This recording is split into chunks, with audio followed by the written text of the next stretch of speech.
There are moments in the world of cars and media that catch everyone completely off guard. Nobody plans for them. Nobody expects them. They just happen out of nowhere. And when they do, the whole world stops and pays attention. One of those rare and genuinely surprising moments came when Jeremy Clarkson, the most famous face in the long and colorful history of automotive television, decided to speak his mind about Mat Armstrong, a young YouTube car creator who's been shaking up the automotive world in a way that nobody has ever done before. What seemed at first like a casual opinion from an old television legend quickly turned into something far bigger, far more serious, and far more interesting than anyone could have predicted. Word started spreading through the automotive community that powerful people, including those with very close connections to BBC, were not at all happy about what Jeremy was saying, and were allegedly doing everything they could to make sure his comments did not reach too many ears. But if there is one thing that the entire world already knows about Jeremy Clarkson, it is that he has never been the kind of man who lets other people decide when he can and cannot open his mouth. He has spent his entire career proving that point over and over again. And this situation was going to be no different. Jeremy's comments about Mat Armstrong did not just create a small buzz in the automotive YouTube community. They open up a much bigger and much more important conversation about the future of automotive media, about what creative freedom really means, about the difference between building something for yourself and building something for a network, and about what happens when the old world of traditional television comes face to face with the unstoppable and increasingly powerful rise of YouTube content creation. These are not small questions. They are questions that are shaping the entire media landscape right now. And the story of Jeremy Clarkson and Mat Armstrong sits right at the heart of all of them. This is ultimately a story about two very different men from two very different generations who, despite the enormous gap in age, background, and experience that separates them, seem to share something deeply and fundamentally important. Both of them have a burning desire to do things completely on their own terms. Both of them are willing to take on opponents who are much bigger and much more powerful than themselves. And both of them have built extraordinary careers by refusing to accept the idea that someone else gets to decide what they can and cannot do. Understanding this story properly means understanding both men fully. And that means going back to where each of them started. To truly understand why Jeremy Clarkson became so genuinely interested in Mat Armstrong, you first need to understand who Mat Armstrong actually is, where he came from, and what made him the person he is today. Because his story is not your typical car guy story, not by a long stretch. He did not grow up in a family garage surrounded by engines and tools. He did not study mechanics at school or spend his teenage years stripping down old cars with his dad on weekends. In fact, cars were not even close to being his first passion.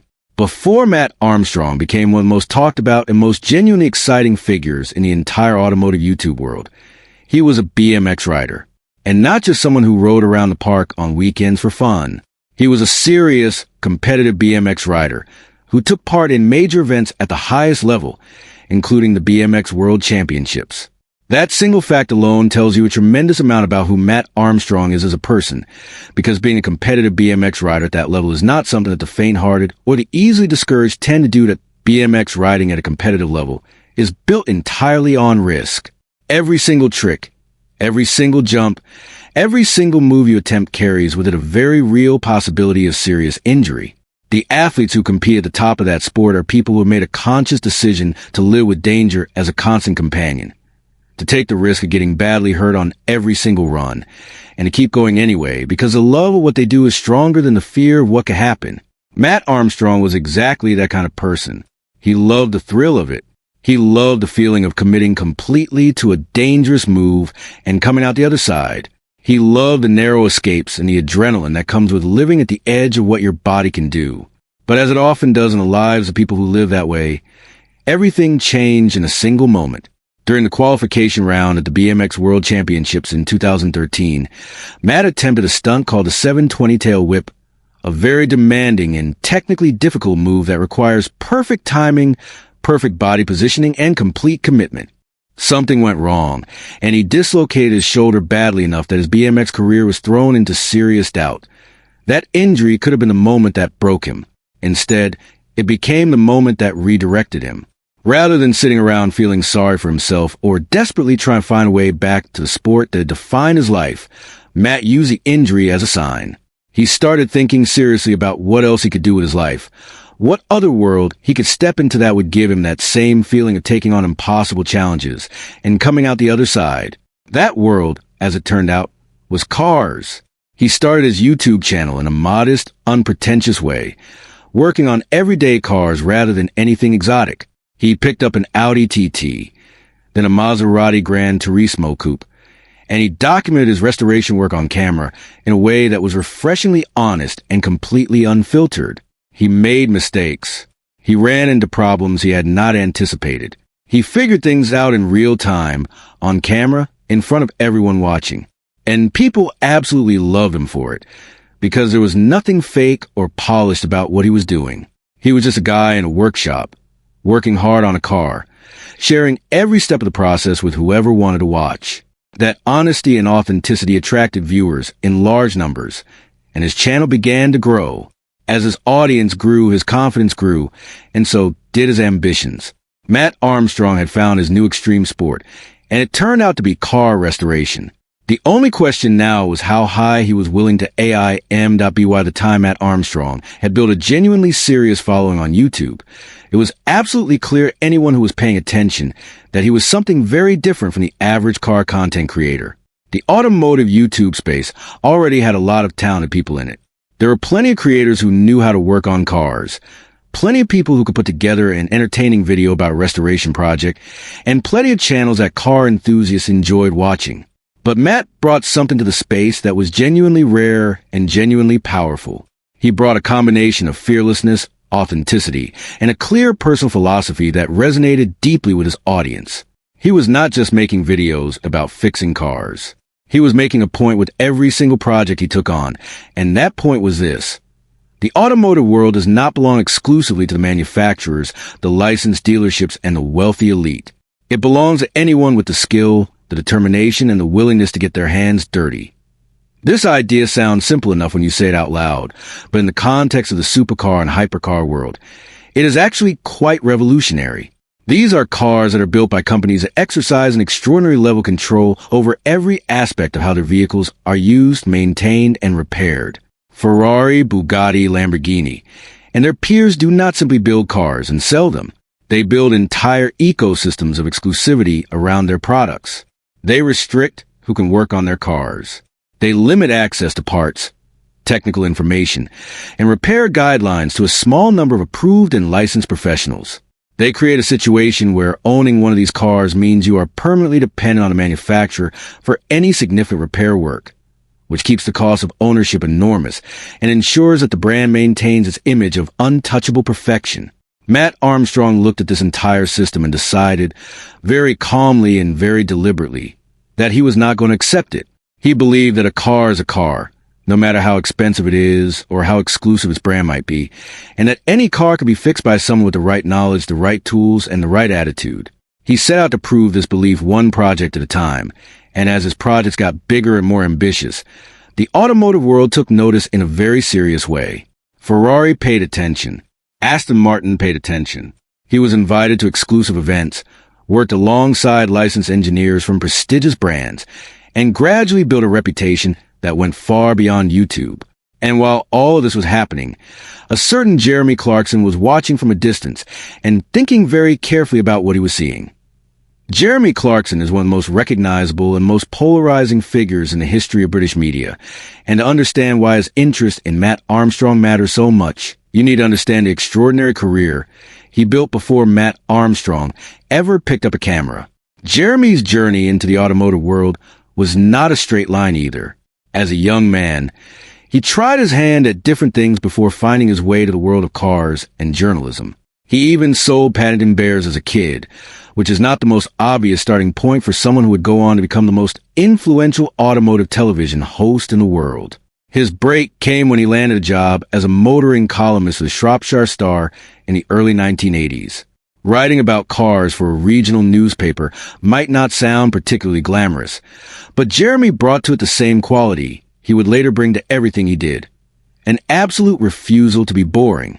He wrote about cars in a way that made them interesting even to people who had never thought much about them before, and that rare ability to communicate enthusiasm in a way that was contagious set him apart from other automotive journalists A few years into his work as a motoring columnist, Jeremy took the bold step of co-founding the Motoring Press Agency with a close friend named Jonathan Gill. This gave him creative control over his own automotive editorial content, which was then distributed to large regional newspapers across Britain. He was not just writing for one publication anymore.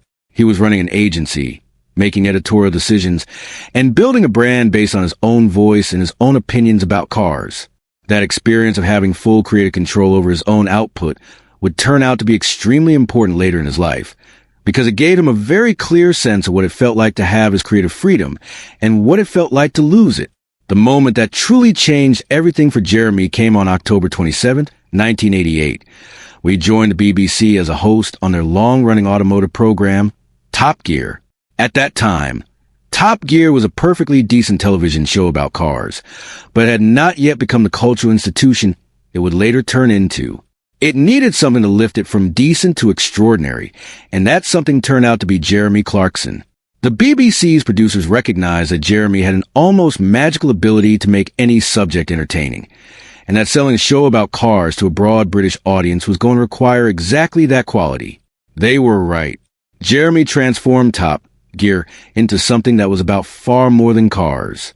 It was about personality, humor, risk, friendship, and a particular kind of British wit that translated audiences all around the world. Joined by co-presenters Richard Hammond and James May, Jeremy turned Top Gear into the most watched show on BBC Two, with a global audience of hundreds of millions of people at its peak. That is an almost incomprehensible achievement for a show that is, at its core, about cars.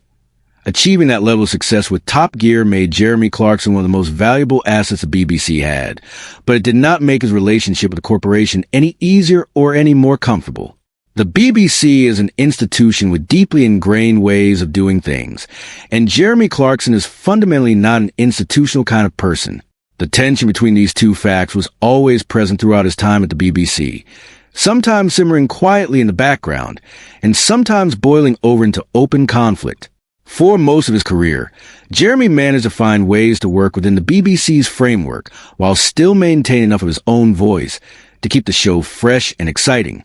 In 2002, the BBC gave him more creative latitude than he had ever had before, allowing him to present the show in a much more personal and unrestrained way. This produced some of the best television Top Gear ever made, and the show's audience grew enormously as a result. But even this expanded freedom came with limits and caveats.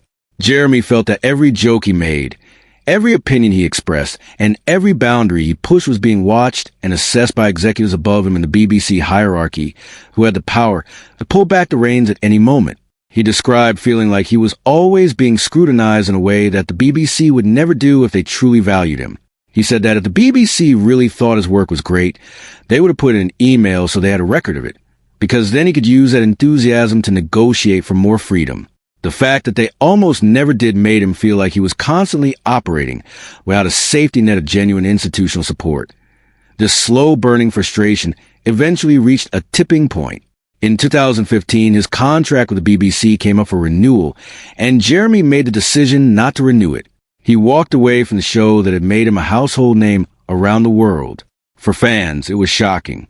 For the BBC, it was a significant blow. And for Jeremy, it was the beginning of a new chapter that felt both liberating and vindicating. In 2016, he signed a landmark deal with Amazon Prime Video, reportedly worth around £160 million, to create the Grand Tour alongside his former Top Gear colleagues Richard Hammond and James May. The deal made headlines everywhere, and public reaction was divided. Some felt loyal to the BBC and were disappointed in Jeremy for taking his talents to a rival platform. Others completely understood and applauded the move. But Jeremy was not finished making his feelings known. In what many observers described as a bold and strategic move, he agreed to give an interview on the BBC News Channel in 2016, just 1 year after his departure. Nobody quite knew what to expect when they heard about this interview. Why would someone who had just left the BBC under difficult circumstances agree to go back and sit in front of their cameras? The answer became very clear very quickly once the interview began. Jeremy used the platform to say, clearly and directly, that the BBC had repeatedly failed to give him the support and recognition he deserved. He compared their attitude to his work unfavorably with the enthusiasm Amazon had shown from day one, noting that Amazon's reaction to his ideas was one of genuine excitement, while the BBC had always been guarded, corporate, and calculating in how they engaged with him. That interview was a public statement of something Jeremy had felt privately for a very long time, and it fundamentally changed the way his followers understood his history with the BBC. While Jeremy was navigating his complicated exit from the BBC and his transition to Amazon Prime, Mat Armstrong was busy on YouTube doing something that was starting to generate serious attention from the automotive world's most important players. After building his reputation with more accessible cars, Mat made the bold decision to take on one of the most powerful, most protective, and most exclusive brands in the automotive world, Ferrari. Choosing to take on Ferrari as a DIY project is not a small decision. Ferrari does not simply build cars and sell them to whoever can afford them. It carefully curates every aspect of the ownership experience, and a significant part of that curation involves controlling how and where Ferrari vehicles can be repaired. The company only permits licensed garages that have been trained and approved by Ferrari and given access to the brand's official technical guidelines to carry out repairs on their vehicles. This is not a casual guideline. It is a strict policy that Ferrari enforces firmly and for very obvious reasons. If an unlicensed mechanic makes a mistake while working on a Ferrari and someone gets hurt, the resulting publicity could be devastating for the brand's carefully maintained image of precision and excellence. Ferrari, therefore, has a very strong interest in making sure that only people who have been through their approved process are touching their cars. Mat Armstrong did not have Ferrari's approval. He was not a licensed Ferrari mechanic. He was a YouTube creator with a workshop, a set of tools, a camera crew, and an absolute conviction that any car could be restored if you were willing to do the work. And so, when a seriously damaged Ferrari 296 GTB came onto the market, Mat bought it and decided to attempt the seemingly impossible. The car was in genuinely terrible condition. The entire front end had been destroyed in a crash. The fender was gone. The grille was missing. The engine had suffered serious structural damage from a high-speed impact with a wall. The hybrid battery system, which is a very complex and expensive component, had also taken significant damage. The car would not start at all. Getting it to the point where it could even be moved around the workshop required spending more than 10,000 pounds on parts just to make it mobile enough to tow. When Mat stripped the car down to assess the full extent of the damage, he found even more problems than were visible from the outside. The frame was damaged.